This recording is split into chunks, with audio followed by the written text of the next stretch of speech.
Karena di Citraland biasanya makanannya jauh lebih mewah gitu dan enak.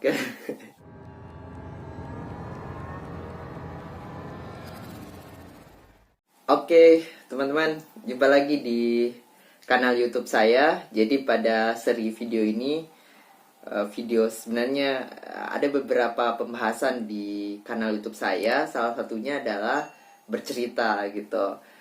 Sudah ada beberapa seri video, sudah ada beberapa video yang saya upload yang sebetulnya hanya bercerita. Dan selain juga membahas soal filsafat, sastra, review buku, baca puisi, dan beberapa hal lain ya, termasuk petualangan.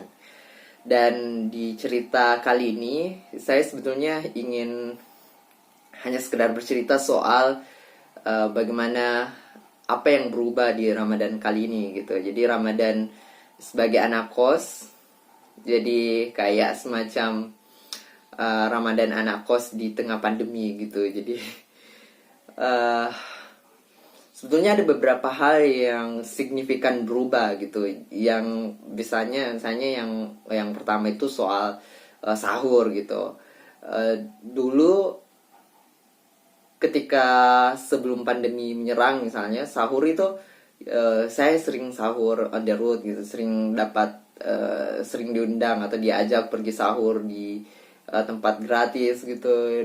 Biasa ada beberapa yang menyediakan di tempat di Makassar gitu. Dan yang paling menyakitkan juga sebetulnya berbuka. Saya ingat berbuka puasa itu juga berubah sekali gitu. Karena dulu kalau sebelum pandemi saya tidak mesti lagi memikirkan uang saku yang saya gunakan untuk beli takjil gitu. Karena ada beberapa tempat di Makassar yang saya selalu pergi gitu, terutama Citraland. Beberapa kali Citraland gitu saya nongkrong ketika pulang dari kampus kuliah di saat bulan Ramadan, pasti singgah di Citraland nih. Karena di Citraland biasanya makanannya jauh lebih mewah gitu dan enak. Juga di Masjid Todopuli dekat sini saya juga sering berbuka gitu. Dan yang ya itu sih paling menyedihkan sebagai mahasiswa di tengah pandemi ini gitu.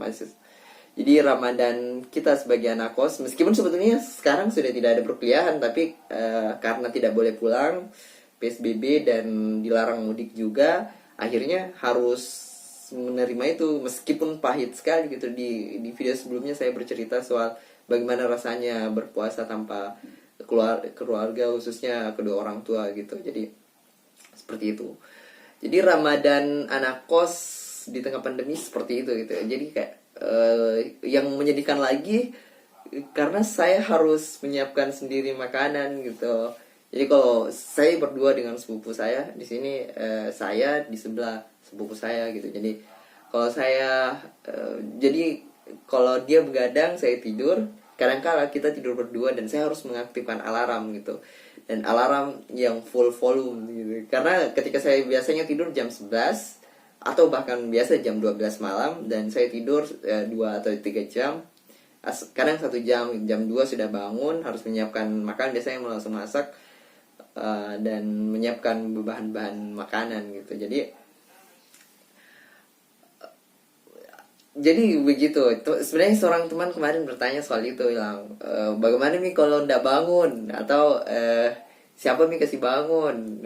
Biasa selama ini hari ke-14 dan puasa yang ke-14, dan saya sekali pernah tidak sahur gitu. Karena itu hari kita tidurnya jam 2, kita begadang sampai jam 2. Saya sebetulnya tidak mau tidur awalnya, tapi karena lain hal saya capek sekali dan akhirnya saya tidur. Dan pada saat tidur saya bangun itu pada saat masjid, ketika Pak Imam sudah bilang Allahu Akbar, Allahu Akbar, dan saya bangun itu azan pas Allahu Akbar, dan saya bangun, sudah tidak bisa buat makanan lagi gitu. Akhirnya tidak sahur.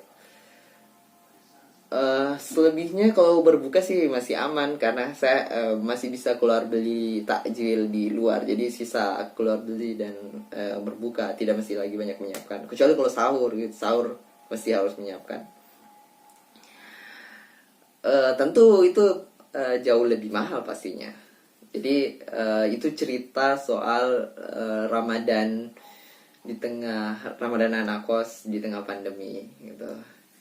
Jadi terima kasih teman-teman. Saya tidak tahu apakah cerita itu menarik untuk dicerita, tapi mungkin di cerita berikutnya akan jauh lebih menarik. Jangan lupa lihat juga di playlist beberapa konten termasuk filsafat. Jadi saya akan bahas soal filsafat mungkin jauh lebih runtut. Kemudian baca puisi juga, mungkin ada beberapa video yang sudah saya rekam dan tinggal diupload. Terima kasih sudah menjadi penonton setia di kanal YouTube saya. Saya sangat berterima kasih. Semoga ada manfaatnya. Jika teman-teman punya saran dan yang lain, silahkan isi di kolom komentar. Jika suka, tekan suka. Jika tidak suka, tekan dislike. Dan sampai jumpa di video selanjutnya. Terima kasih, selamat berpuasa, selamat menunggu waktu sahur. Salam.